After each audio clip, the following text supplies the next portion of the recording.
আছেন বন্ধুরা? আশা করি আপনারা সবাই খুব ভালো আছেন।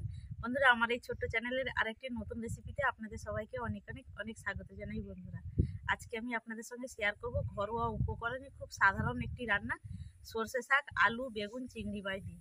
তো বন্ধুরা, আমাদের বাগানে না সর্ষে গাছ লাগিয়েছিলাম, সেখান থেকে আমি সর্ষে শাক তুলে নিয়ে এসেছি। বন্ধুরা, বাগান থেকে সর্ষে শাক তুলে নিয়ে এইভাবে দেখুন ভালো করে বেছে এইভাবে ছোট ছোট করে বানিয়ে আমি ধুয়ে নিয়েছি। আর কিন্তু সর্ষে শাক খেতে কিন্তু দারুণ লাগে বন্ধুরা। আর এই বাটিতে নিয়েছি 100 গ্রাম চিংড়ি মাছ, কুচো চিংড়ি নিয়েছি দেখুন বন্ধুরা, ভালো করে বেছে ধুয়ে নিয়েছি।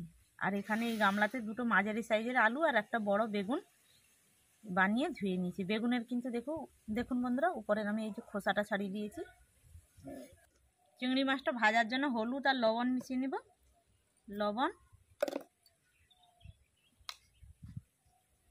হলুদ গুঁড়ো,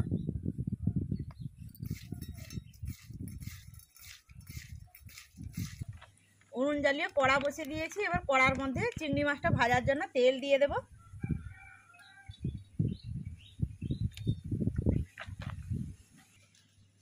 চিংড়ি মাছ দিয়ে দেব।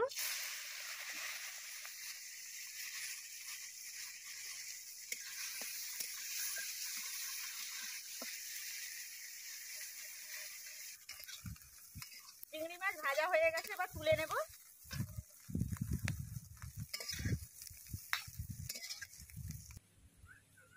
তেল দিয়ে দেব।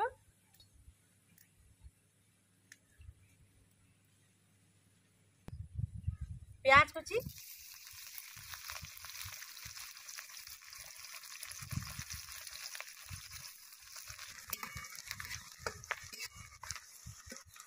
পেঁয়াজ লাল হয়ে গেছে, এবার দিয়ে দেব সাদা সরিষা বাটা,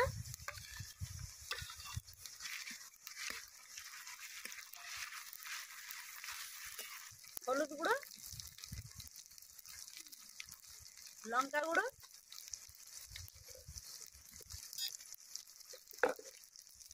অল্প একটু জল দিয়ে দেব।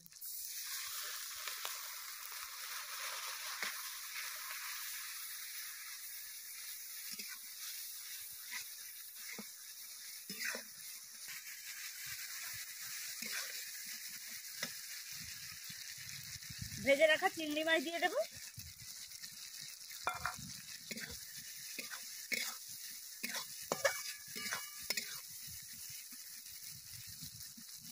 আলু, বেগুন,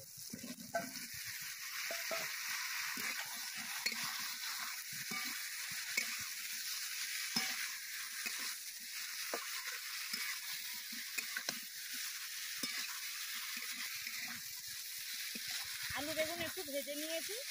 এবার সর্ষে শাক দিয়ে দেব।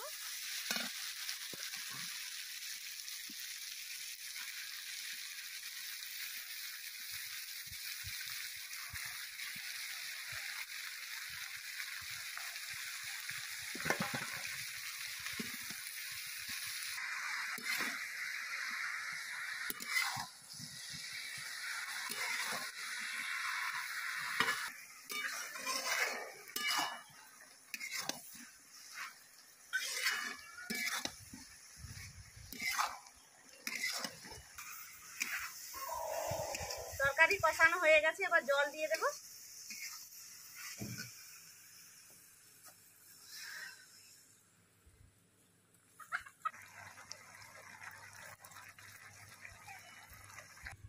ঢাকনা খুলে একটু নেড়ে নেব।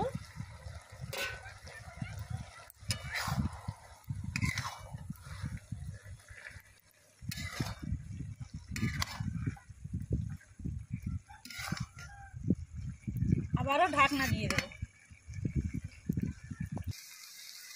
তরকারি হয়ে গেছে দেখুন বন্ধুরা, এবার নামিয়ে নেব আমি। বন্ধুরা, তরকারিটা কড়া থেকে একটা প্লেটে আপনাদের সার্ভ করে দেখালাম। তরকারিটা কত সুন্দর হয়েছে দেখুন। এই শীতের দুপুরে গরম ভাতের সঙ্গে এরকম তরকারি থাকলে আর কি চাই। কত সুন্দর লাগছে দেখুন বন্ধুরা।